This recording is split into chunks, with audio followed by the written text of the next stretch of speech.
Sarap na siya, pasasarapin pa natin siya. Nag-crave na naman ako. Tagal ko nang hindi nakakapagluto nito mga ka-live. Ayan siya.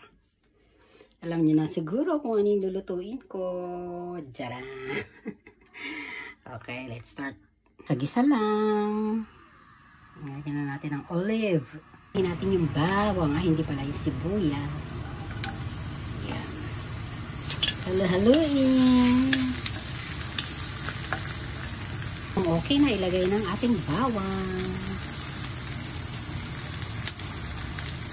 Ano siya? Hindi lang naman yan. Yung mga niluluto ko. Ayan na natin yung ating basil. Shoulder siya. Part ng shoulder. Kaya masarap kong ano na to. Part na to. Yun na, next na yung ano, alam mo, luto na, diba? Hindi pa pala. Ayan siya.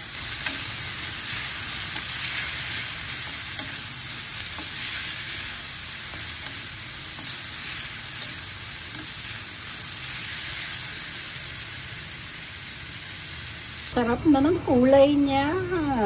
So, lalagay na natin yung ating bagoong. Ilagyan ko nga pala muna ng konting paminta. Para mas masarap yung lasa. Dalawang kutsara lang nilagay ko. Tipirin natin yung ating bagoong dahil wala na akong stock na. Diba? Ang sarap niya na. Luto na kasi siya eh. Pwede na siyang kainin. Pero parang ano ko eh. Parang craving ako sa ano ba to? Sa may halong baboy. Actually masarap tong bagoong na to. Paborito ko to. Hindi ko pa nakikita sa atin. Yung gantong brand. Kaya na siya, lagyan natin siya ng konting suka para mas sumarap. Okay. Haluin. Lagyan din natin siya ng konting tubig. O, diba? Lagyan din natin siya ng konting honey. Konti lang. Para sumarap.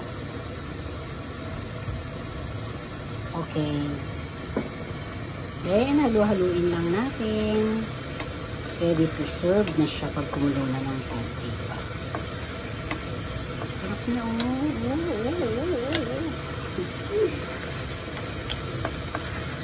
Ayan. Kaya na siya. Mangga na lang ang kulang. Pwede rin mainit na kanin. That's it na. So, ito na yung ating bagoong kong karne. Diba? Kukunti lang siya, pero ilang araw kong ulamin yan. Unti-untiin ko yan. Kung may mangga lang sana, no? Sarap niya. Kain tayo mga kalay.